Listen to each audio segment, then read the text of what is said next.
Resumindo, Bora pra casa estudar. Cara, e peraí. Eu teve uma época que eu comecei a... Não sei se eu tava aqui filtrando se eu falava ou não. o quê?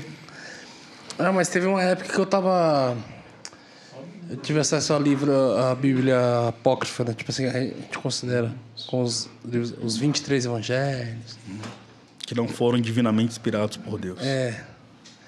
Você, como um historiador, e sobre a vida e tudo, sobre a Bíblia, você começou a comparar os outros. O que disso foi considerado apócrifo? O que você fala sobre esses livros apócrifos? Você teve acesso a ler? Qual foi o critério? Qual foi o critério? Mas são 20 e pouco? São muitos livros. Não, Na Bíblia só de Católica, evangelho. A católica tem mais 6 ou 7. a católica são 7. Existe uma afirmativa histórica que foram escritos 100 evangelhos, dos quais apenas 4 foram considerados divinamente inspirados por Deus. Todos relatando a passagem de Jesus. Todos. Os que eu vi tinham 23. Tinha o Então- Evangelho de Maria Madalena, o Evangelho de Pedro. Existe... Tinha o livro da infância de Jesus. que é animal. Animal. É animal. Inclusive, a Netflix lançou até uma série sobre um filme, o Jovem Messias. E aí, cara,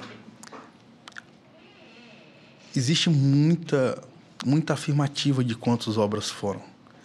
O fato é que Jesus nasce em uma temporada ditatorial e autocrática, no apogeu do Império Romano. Naquela época existia há 2 epístolas na Bíblia Católica chamada Carta dos Macabeus. Os Macabeus era um movimento revolucionário que antecedeu o nascimento do Messias por volta de 80 anos antes. E os Macabeus, eles tinham essa incumbência de ser uma resistência contra os inimigos de Israel. Tipo os Inconfidentes Mineiros no Brasil, que tentavam a independência do Brasil em relação ao Império de Portugal. E Tiradentes é um inconfidente muito famoso. Os Macabeus, então, eles protegiam tudo isso. E esse livro antecede a volta de Jesus. Ou seja, os Macabeus, ele é contemporâneo aos 400 anos do silêncio profético. Não os 400 na totalidade, mas pelo menos ali um século antes. Tendo acesso às informações, dá para você compreender como era o relevo, a história, a sociologia. Existe uma parte da história que afirma que os Macabeus, quando finalizaram, deles vieram os fariseus, essênios, zelotes. Fariseus, saduceus, essênios, zelotes e o sinédrio. Há uma afirmativa histórica que o sinédrio é a consequência do movimento dos Macabeus. Faz todo sentido. Agora, por que essas obras não são divinamente inspiradas por Deus? Porque no Antigo... Mas foi no Tratado de Sinédrio que eles escolheram quais livros iriam ficar, não Também foram. Só que e a partir dali que foi considerado...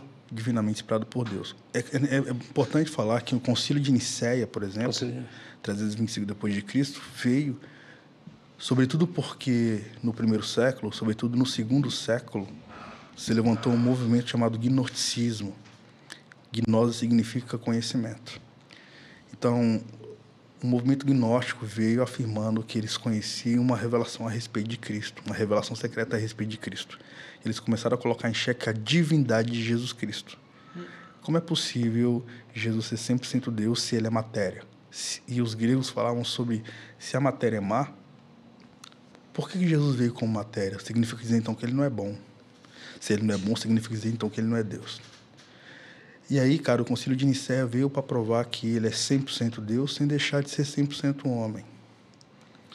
E aí você vai ter Deus de Deus, luz de luz, co-igual, co-eterno e co-substancial com o Pai, que foi um dos lemas relevantes no Concílio de Nicéia para provar a divindade de Jesus Cristo. Mas, cara, os textos que você tem no Antigo Testamento são chamados... no Novo Testamento, aliás, que não foram colocados no canon, foi por causa da apostoricidade. O que é apostoricidade? Só é considerado um texto divinamente inspirado por Deus, foi escrito por um apóstolo, por exemplo. Olha que curioso o que eu vou dizer. Os autores do Novo Testamento não se conheciam. Você tem, por exemplo, autores do Novo Testamento. Levi, que foi Mateus, discípulo de Jesus. Marcos, que não foi discípulo de Jesus, foi discípulo de João Batista. Quando João Batista é decapitado, ele começa a andar com Pedro, porque Jesus já morreu. E provavelmente a mãe dele, que chamava Maria. Alguns cristãos no primeiro século afirmavam que Maria Madalena era mãe de João, o mesmo que escreveu o Evangelho de João, mas não se é provado. O fato é que uma mulher chamada Maria possivelmente foi mãe de João. Perdão, mãe de Marcos. Isso aí, mãe de Marcos. Afirmaram que Maria Madalena era mãe de Marcos. Só que não tem nada, nenhuma comprovação. O que se sabe é que Marcos, então, era discípulo de João Batista, depois andou com Pedro, depois andou com Paulo. Quando Paulo escreve a carta de 2 Timóteo, quando ele diz, quando vier me visitar, traga meus pergaminhos que deixei em Troade na casa de Carpos, traga meus pergaminhos e me traga João Marcos, porque me é muito útil para o ministério. Provavelmente Paulo ali já tem 64 anos, no apogeu do governo de Nero, e provavelmente a carta de 2 Timóteo é o epitáfio de Paulo. São as últimas palavras dele, ele é decapitado logo em seguida. E aí, cara, que Marcos, então, não é discípulo de Jesus. Ele é discípulo de discípulo. Na história é chamado de pai apostólico. Lucas não é discípulo de Jesus. Lucas é um grego, Lucas não é judeu. Lucas provavelmente ouviu sobre o povo de Israel a partir da Septuaginta, muito provavelmente. Então, na verdade, aí já caiu por terra essa... Não, calma. Vai vir, então vai. É. Mas ele era tenro, afoito. Ele era discípulo de Paulo. Para você ter uma noção, até o século XVI, o Evangelho de Lucas e o livro de Atos não se divorciavam. Era uma só carta. Ele era lido na igreja como uma só carta. Aí você tem as cartas de Paulo. Paulo foi apóstolo de Cristo Jesus. Você tem, provavelmente, Judas, que possivelmente foi o irmão mais novo de Jesus. Você tem Tiago, que provavelmente foi filho de José sem ser filho de Maria. O Judas, o outro. o Judas, o outro. O Judas é irmão de Jesus? Provavelmente foi o irmão mais novo de Jesus. Não os Iscariotes. Não os Iscariotes. Isso aí. E João, que escreve, provavelmente ele tem escrito o Evangelho de João, provavelmente ele também tem escrito 1º, 2º, 3º João, e provavelmente ele também tem escrito Apocalipse, na última década do primeiro século.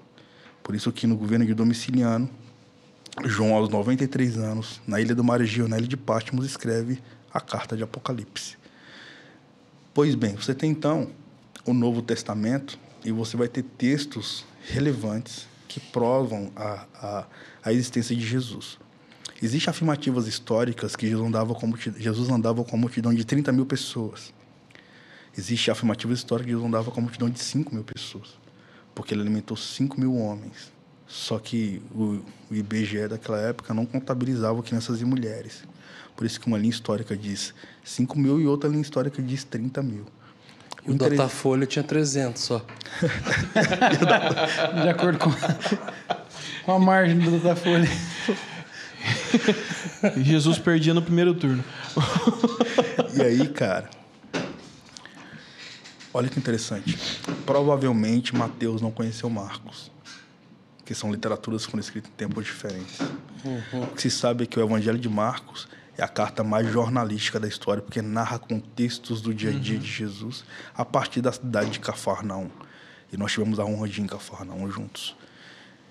Você tem o Evangelho de Lucas, e aí você vai ter Atos, capítulo 1, onde o Evangelho alcança Jerusalém, a Judéia, até o capítulo 6. Capítulo 6 é a instituição de 7 diáconos: Filipe, Prócoro, Nicanor, Timão, Parmenas, Nicolau e Estevão. O Evangelho avança após a morte de Estevão. Capítulo 7, você tem o discurso mais poderoso do Novo Testamento, de um homem que teve um ministério de um dia só, e o martírio dele foi um dos mais importantes da igreja. Quando ele morre, o Evangelho, os cristãos se dispersam, e a igreja cresce de forma abundante. É quando o Evangelho sai de Jerusalém. Estevão morre no capítulo 7. Capítulo 8, os cristãos eles se dispersam, e o Evangelho chega em Samaria a partir do diácono chamado Filipe. No capítulo 8, você vai ver algo acontecendo, que fundamenta, inclusive, o batismo nas águas. E a galera pergunta: quando é que eu devo me batizar? Eu preciso demorar? Ou posso me batizar no dia que eu me converti? O fato é que Filipe, indo para o caminho de Gaza, ele encontra o etíope, que estava indo para o templo. No dia que ele se converteu e aceitou a Jesus, porque Filipe traduziu a escritura para ele e disse: eu quero me batizar no mesmo dia. O que significa dizer que eu posso fundamentar que você não pode demorar para se batizar, por causa desse texto. O Evangelho, então, alcança Samaria no capítulo 8. O Evangelho alcança o coração da primeira conversão fora do território de Israel, no caminho de Damasco. Capítulo 10, você tem a conversão de um prosélito italiano chamado Cornélio. Capítulo 12, 13, 14, nós temos a primeira viagem missionária de Paulo, quando ele sai a partir de Antioquia, do capítulo 13. Capítulo 14, o apóstolo Paulo ele tem uma jornada poderosa em Listra e Derbe. E foi nessas cidades, em uma dessas cidades, aliás, que ele é confundido com Zeus e com o deus Hermes, quando ele e Barnabé curam um senhor.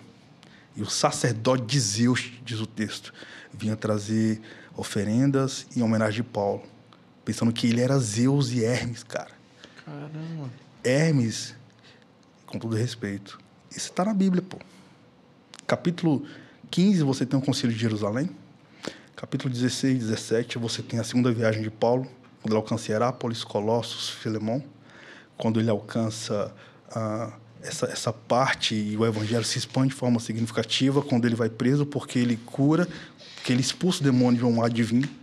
Capítulo 19, você tem o evangelho chegando na Ásia Menor a partir de Éfeso, quando em uma só pregação provavelmente Paulo ganha 90% da cidade. Capítulo 20, ele volta para Jerusalém. Antes, ele vai em Troade, na casa de Carpo, ele prega por quase 12 horas e Eutico cai duro. Ficou cansado ouvindo 6 horas Paulo pregar. Paulo ressuscita Eutico. Capítulo 21, você tem Paulo voltando para Jerusalém para falar para os judeus o que está rolando. Nós temos quase 30 anos de história. E aí você vai ter as 5 fenomenológicas defesas de Paulo. Capítulo 21 até o capítulo 25, se não me engano. Qual livro que é esse? Atos dos Apóstolos. O Atos, quase 30 anos de... De história. Compactados ali. Da conversão de Paulo até quando ele escreve a carta de 1 Timóteo, 1 Coríntios, você tem 14 anos. 2 Coríntios, porque ele fala que há 14 anos conheço o homem. Então, possivelmente... Foi o terceiro céu. Então, você tem as defesas de Paulo, que vai do versículo capítulo 21 até o capítulo 26, se não me engano. Ele vai para o templo, ele vai para a igreja. Paulo se submetia à igreja de Jerusalém. E uma característica relevante, você não vê Paulo querendo tretar com a igreja de Jerusalém, porque na igreja de Jerusalém tinha um pastor chamado Pedro. Poucas ideias. Vai, vulgo poucas.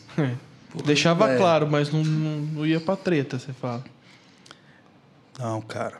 É incrível, cara. Como você quer ir na minha casa disciplinar meu filho? Você tem autoridade para chegar na minha casa para disciplinar meu filho? Não, lá já tem um homem, sacerdote, responsável pelaquela família, e aquele filho tem um pai, eu sou responsável por ele. Então, Paulo, ele chamava alguns discípulos de filho, e certamente Pedro também. E a Igreja Católica diz que Pedro foi o pastor da cidade de Roma. A Bíblia diz que ele foi pastor da cidade de Jerusalém. E aí você vai ter as defesas de Paulo, a partir do capítulo 21 de Atos. Você vai ver Paulo fazendo a defesa no templo, quando ele fala em aramaico, todo mundo para ouvir ele. E quando ele fala que ele recebeu a revelação de Jesus a caminho de Damasco, olha que poderoso, cara. O homem que sabia quem era Deus, um erudito cosmopolita Paulo, que é fariseu dos fariseus, que conhece Deus na totalidade. Quando ele tem um contato com Jesus, ele cai do cavalo. Você pode saber quem é Deus a partir da sua religião, mas quando você saber quem é Jesus, mano, você vai ser desconstruído completamente. Quando a luz de Deus brilhou sobre Saulo de Tarso, ele viu o mundo como o mundo de fato era, brother. Escuro. E só a luz de Deus podia brilhar nessa escuridão. Que na verdade era a vida do cara. Isso é poderoso demais, velho. Isso mudou tanto a vida de Paulo que ele disse... Foi uma revelação tão fenomenológica sobre a revelação de quem o Messias era. Tipo o que Pedro responde a Jesus em Mateus 16. Quem eles dizem que eu sou? Tu és o Cristo, quando Pedro responde. Imagina isso, marcou tanto Paulo, que Paulo chegou a dizer: estou indo a Jerusalém sabendo que cadeias e prisões esperam, e vou disposto a morrer, porque estou sendo guiado pelo Espírito. É muito profunda essa convicção. Eu conheço Deus, mas quando eu tive a revelação de quem é Jesus, tudo que eu conheci a respeito de Deus é escória. Tá doido, velho. Isso é uma mudança de vida, um comportamento de mudança mental muito poderoso, cara. E aí você vai ter as 5 defesas importantes de Paulo, então. Ele se defende no templo, ele se defende no Sinédrio, ele se defende por governador Félix, ele fica preso no calabouço por 2 anos. Por que eu estou contando essa história? Só para falar quando foi que Lucas escreveu o Evangelho de Lucas. Lucas, que escreve o livro de Atos, que é a carta histórica do Novo Testamento.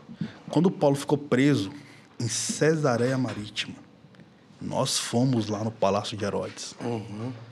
Nós vimos o calabouço de Paulo, a poucos metros da praia. Paulo chama Lucas e diz: está aqui, Paulo. Está aqui, Lucas. Lucas, você é grego, você é médico. Está aqui o endereço dos 70 discípulos de Jesus. Eles já são todos senhores. Vai de um por um, parte viela por viela, e pergunta quem é Jesus. Daí você vai ter o que a teologia chama de evangelho perfeito. É assim que Lucas, discípulo de Paulo, escreve sobre Jesus no Evangelho de Lucas. Que legal. Provavelmente, Lucas não conheceu Mateus. Porque ele andava com Paulo. E aí você vai ter a 4ª defesa de Paulo, quando Félix transiciona o poder para Festo. Festo assume o poder, Paulo está preso há 2 anos. Aí vem o rei Agripa saudar Festo. Aí Paulo, de forma muito sensível, é chamado, e Paulo fala sobre como foi o seu contato com Cristo. E o rei Agripa diz: cara, esse cara não tem culpa. Esse cara é um fenômeno. Só que ele já tinha apelado para César. Você vai ter, então, de Atos 26 a 27, a transição de Paulo de Cesareia Marítima, sofre naufrágio na ilha de Malta. Atos 28... É em Atos 28, né? O naufrágio da ilha. Eu acredito que sim, cara. Mas Atos 28... vem a víbora. Exatamente. A cidade inteira. Esse resumo do livro de Atos, eu tô falando assim, que aparentemente com uma naturalidade, porque é muito fresco tudo isso. A partir sobretudo desse conhecimento de história. Meu Deus, cara. Mano, parece o Chaves. A gente tá no meio de uma baita aula aqui, velho. Perdão, cara. O Chaves. Rapaz. Tá. Aí, boa. Continue, por favor. Pra alegrar os dadinhos. É o dadinho pra alegrar nós. Aula chata, a gente faz isso, né? Jamais. Jamais. Sensacional. Vai, E aí, o que vai brother? ter de comentário Inclusive, lá? Eles ficaram Em quietos. Atos 28, ele sai do Porto de Jope, né? Não é? Nós fomos lá, né, cara? É louco, porque eu tenho uma mensagem antiga que eu falava sobre o Porto de Jope. Eu falava, né, que...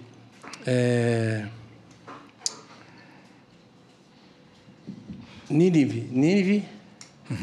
Isso aí. Quem que foi mesmo? Jonas. Jonas sai do Porto de Jope para Tarsis ao invés de Nínive. Paulo, muitos anos depois, também sai.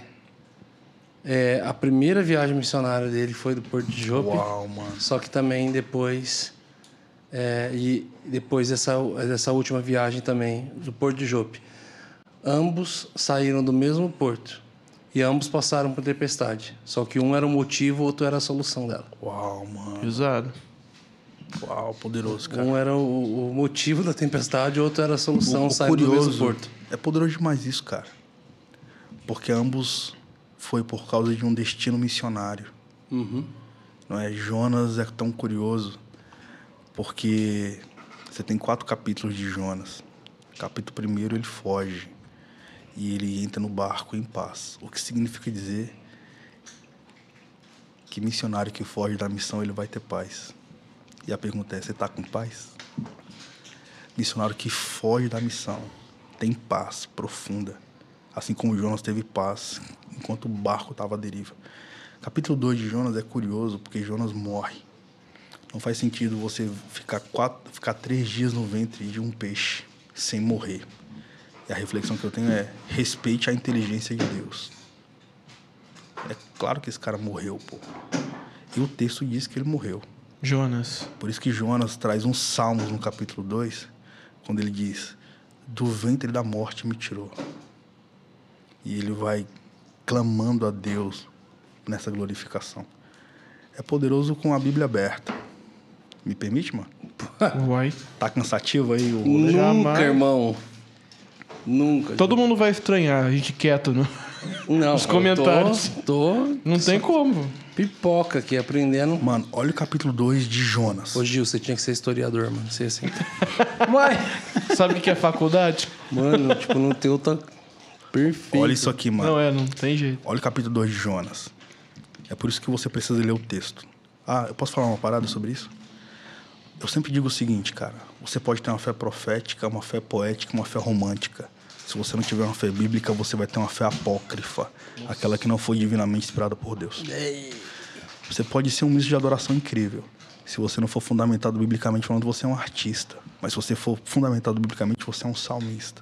Você pode ser um líder de um movimento de oração. Se você não for fundamentado biblicamente, você vai ser um místico.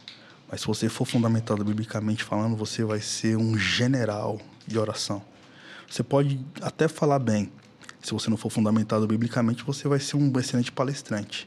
Mas se você for fundamentado biblicamente, você vai ser um pregador, que não vai dar a tua opinião. Você vai presentear o mundo com um fundamento bíblico. Tudo isso a partir das Sagradas Escrituras, mano. Olha o que Jonas diz no capítulo 2. Jonas orou ao Senhor, seu Deus, das entranhas do peixe, e disse: na minha angústia clamei ao Senhor, e ele me respondeu. Do ventre da sepultura gritei, e tu ouvistes a minha voz.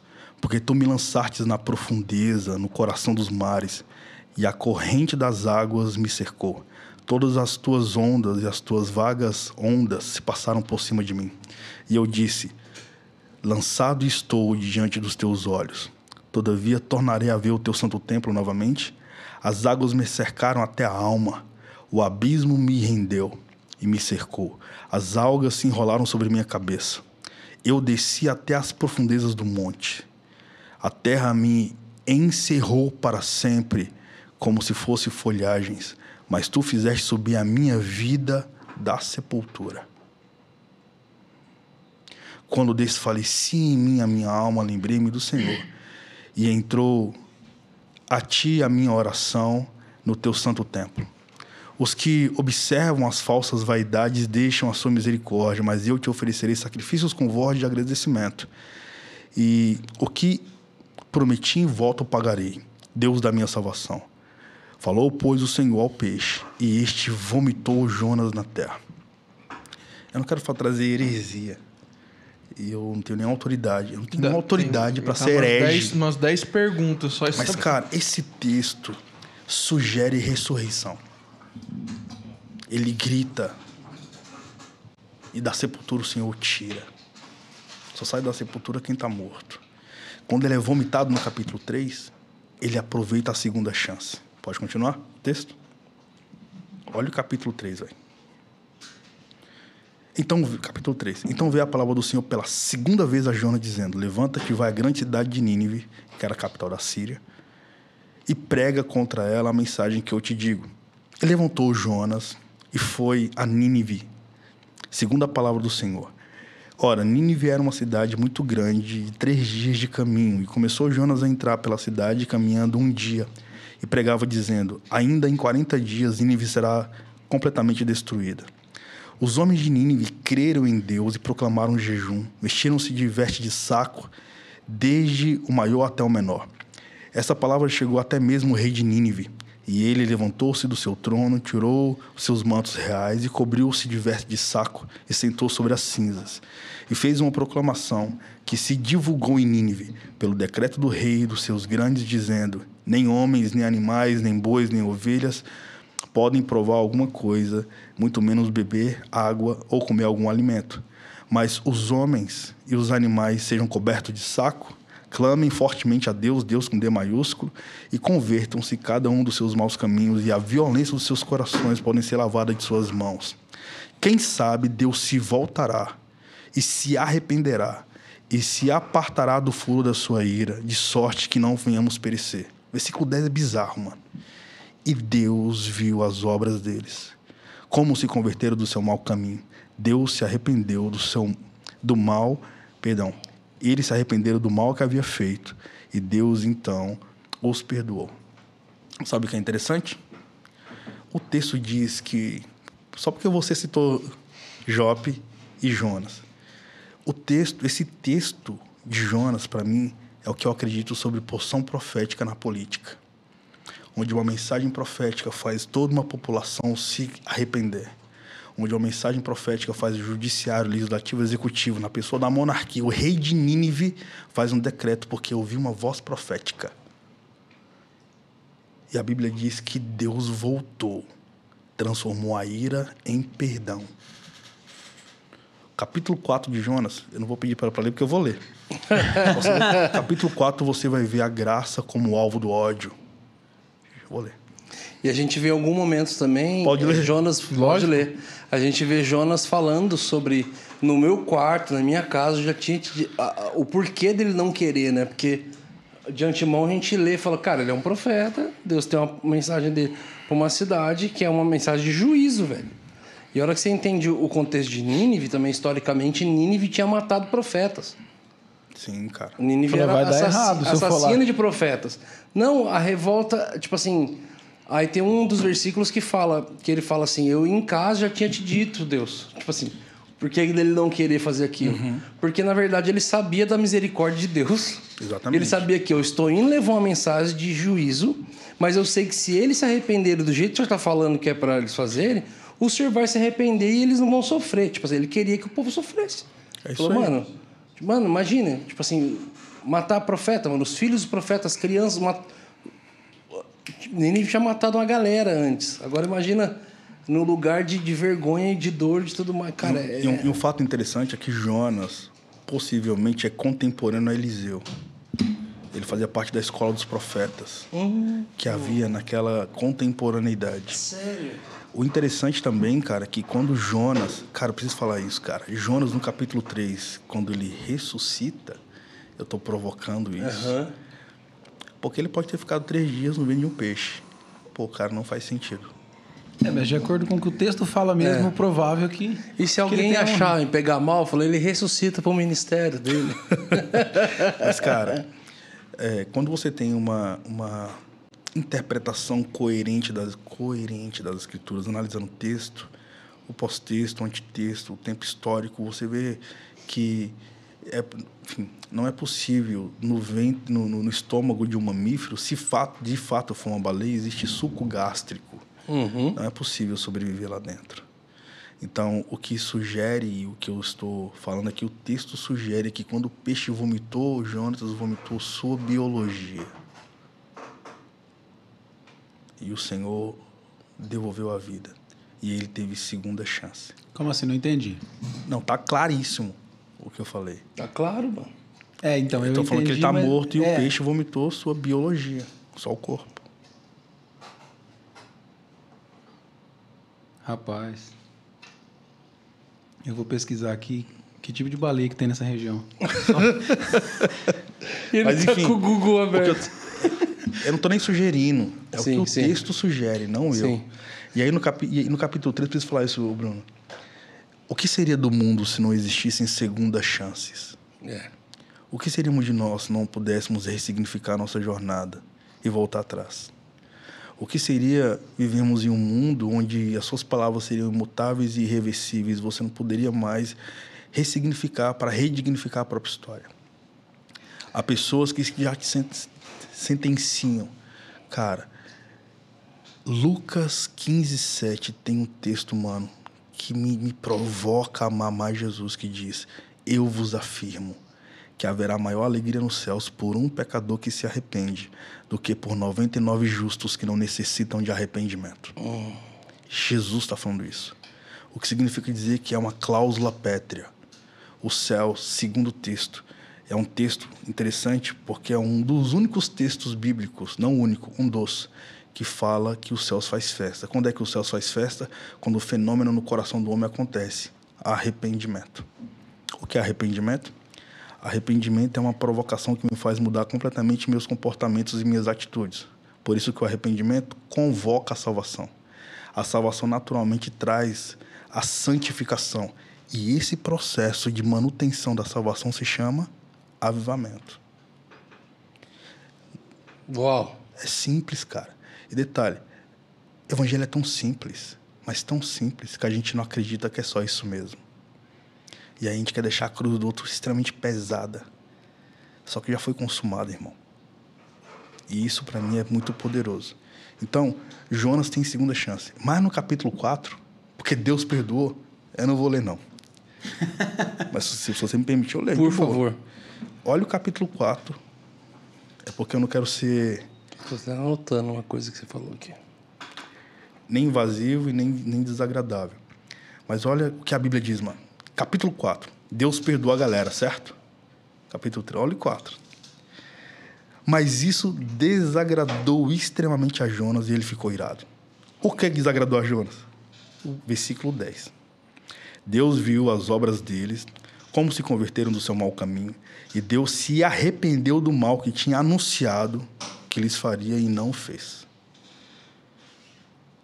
Aí entra o versículo 1 de Jonas 4. Isso desagradou extremamente Jonas e ele ficou irado. Por que ele ficou irado, brother? Porque Deus perdoou quem ele havia sentenciado. E orou ao Senhor e disse, versículo 2 do capítulo 4. Ah, Senhor, não foi essas minhas palavras, estando eu ainda em minha terra?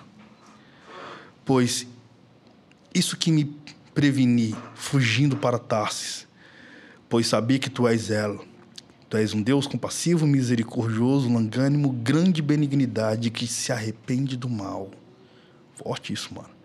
Peço-te, pois, ao Senhor, versículo 3, tira a minha vida, porque é melhor para mim morrer do que continuar vivendo. Jonas queria morrer por quê? Porque Deus perdoou uma cidade que o profeta sentenciou. Uhum. E aí, profeta? É a graça como alvo do ódio? Mano, é tipo Jesus, mano. Jesus morreu por pessoas que ele ansiava salvar. Como sentenciar ser humano que Jesus morreu para salvar? Sendo mais pesado na santidade do que o próprio Deus, velho. E é por isso que, se eu não tiver cuidado, eu posso pegar as Sagradas Escrituras e manipular a partir da minha própria cultura. É. E eu posso pegar a minha cultura de raiva, de dor, de histórica, e posso azedar. E o que tem acontecido na contemporaneidade? Pessoas comem, mastigam, vomitam e apresentam para o seu público. E chamam isso de iguarias do rei. Mas não, mano, é a sua opinião. Por isso que eu digo, quando te presentearem uma opinião, quando te perguntarem uma opinião, apresentei o mundo com um fundamento bíblico. Porque entre a sua opinião e a minha, com todo respeito, eu vou ficar com a minha opinião. Porque eu estou sempre concordando com o que eu penso. Mas quando é um fundamento bíblico, os 24 anciãos se curvavam e ofertavam suas coroas, cara. Então, eu tô, como diz o Vilela, eu tô pronto para estar errado. Se o fundamento for um meu discipulador. E aí o texto continua dizendo o seguinte, cara. O Senhor Deus fez nascer uma mamoneira, e ela subiu por cima de Jonas, para que fizesse sombra sobre a cabeça de Jonas, pois estava muito quente, a fim de o livrar do calor escaldante. E Jonas se alegrou em extremo por causa da mamoneira.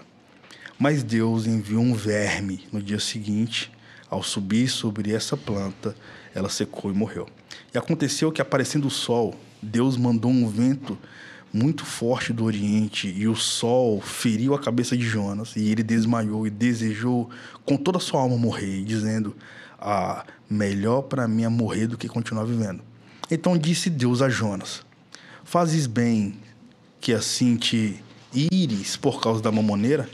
E ele então disse, faço bem que me revolte até a minha morte. E disse Deus então a Jonas, tiveste tu compaixão da mamoneira, na qual não trabalhastes, nem a podastes para crescer.